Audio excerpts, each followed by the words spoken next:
Ticonderoga, A Legend of the West Highlands by Robert Louis Stevenson. This is the tale of the man who heard a word in the night, in the land of the heathery hills, in the days of the feud and the fight. By the sides of the rainy sea, where never a stranger came, on the awful lips of the dead he heard the outlandish name.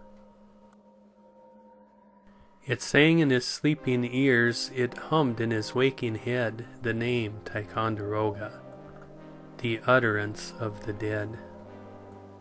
On the loch sides of Appin, when the mist blew from the sea, a Stuart stood with a Campbell, an angry man was he. The blood beat in his ears, the blood ran hot to his head. The mist blew from the sea, and there was the Campbell dead. Oh, what have I done to my friend? Oh, what have I done to myself? That he should be cold and dead, and I in the danger of all. Nothing but danger about me, danger behind and before, death at wait in the heather in Appin and Memoir, hate at all of the ferries, and death at each of the fords, Campbell's priming gunlocks and Campbell's sharpening swords. But this was a man of counsel, this was a man of a score. There dwelt no pockier Stuart in Appin or Memoir. He looked on the blowing mist, he looked on the awful dead, and there came a smile on his face, and there slipped a thought in his head. Out over Carn and Moss, out over Scrog and Scar, he ran as runs the clansman that bears the cross of war. His heart beat in his body, his hair clove to his face. When he came at last in the gloaming to the dead man's brother's place, the east was white with the moon, the west with the sun was red. And there in the house doorway stood the brother of the dead. I have slain a man to my danger, I have slain a man to my death. I put my soul in your hands, the panting Stuart saith.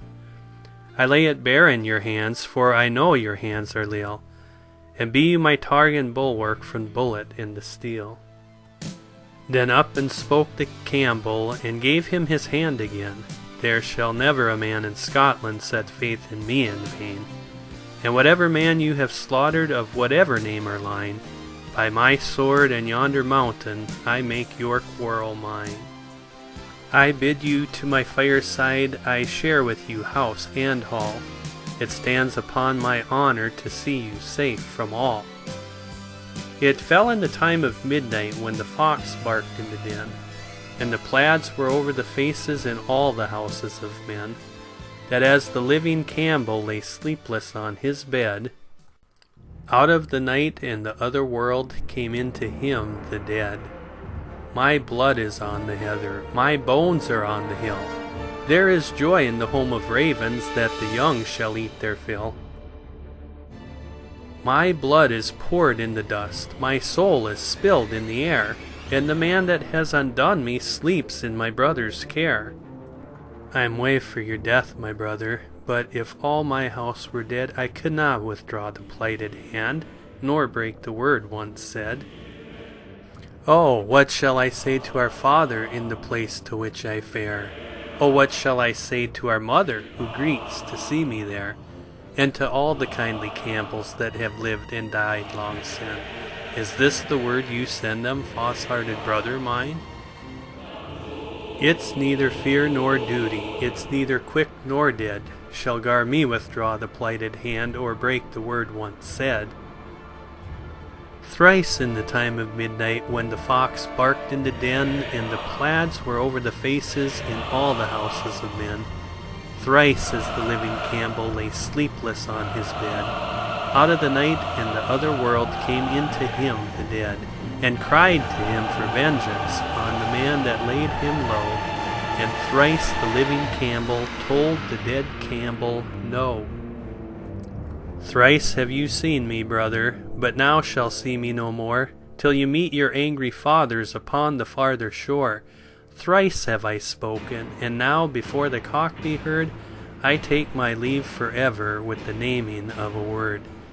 It shall sing in your sleeping ears, it shall hum in your waking head. The name Ticonderoga, and the warning of the dead.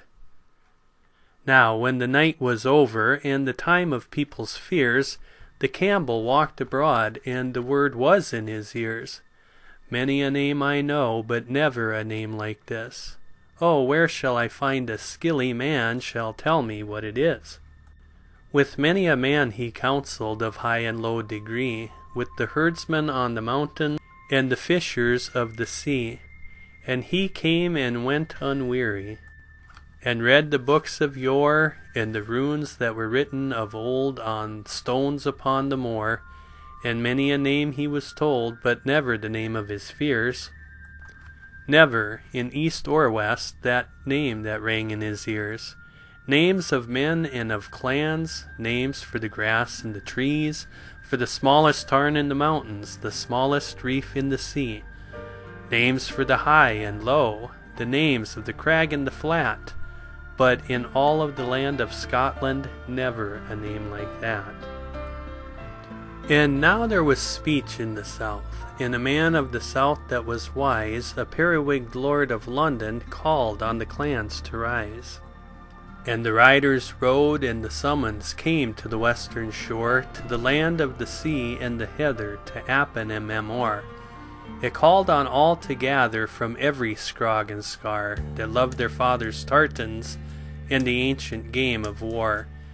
And down the watery valley, and up the windy hill, once more as in the olden, the pipes were sounding shrill. Again in Highland sunshine the naked steel was bright, and the lads once more in tartan went forth again to fight. Oh, why should I dwell here with a weird upon my life, when the clansmen shout for battle, and the war swords clash in strife? I cannot enjoy a feast, I cannot sleep in bed, for the wonder of the word and the warning of the dead. It sings in my sleeping ears, it hums in my waking head. The name Ticonderoga, the utterance of the dead.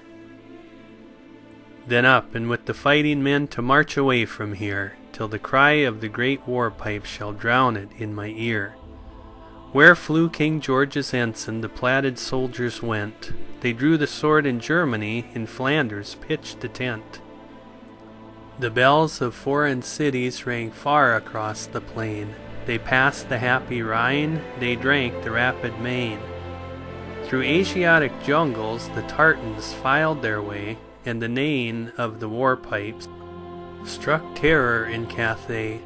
Many a name have I heard, he thought, in all the tongues of men. Full many a name, both here and there, full many now and then.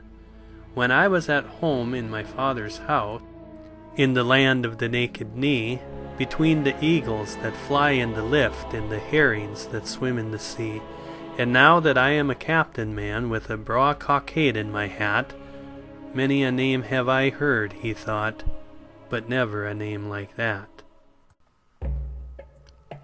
There fell a war in a woody place lay far across the sea, a war of the march in the murk midnight and the shot from behind the tree.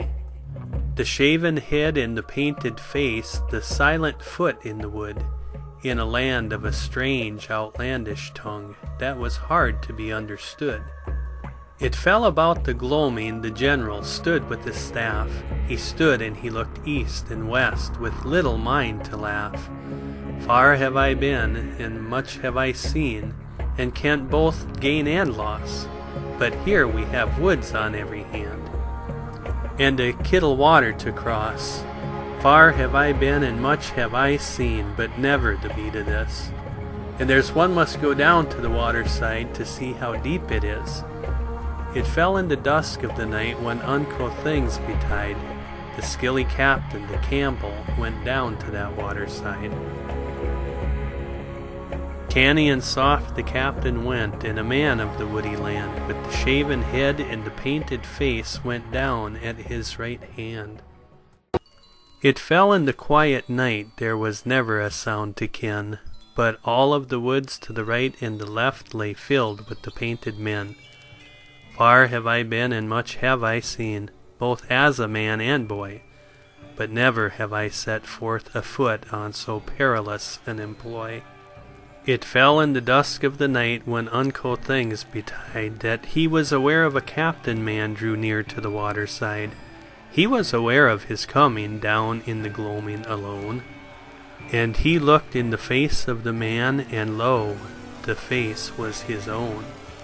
This is my weird, he said, and now I ken the worst, for many shall fall the morn, but I shall fall with the first. O you of the outland tongue, you of the painted face, this is the place of my death. Can you tell me the name of the place? Since the Frenchmen have been here, they have called it Sault Marie, but that is a name for priests, and not for you and me. It went by another word, quoth he of the shaven head. It was called Ticonderoga in the days of the great dead.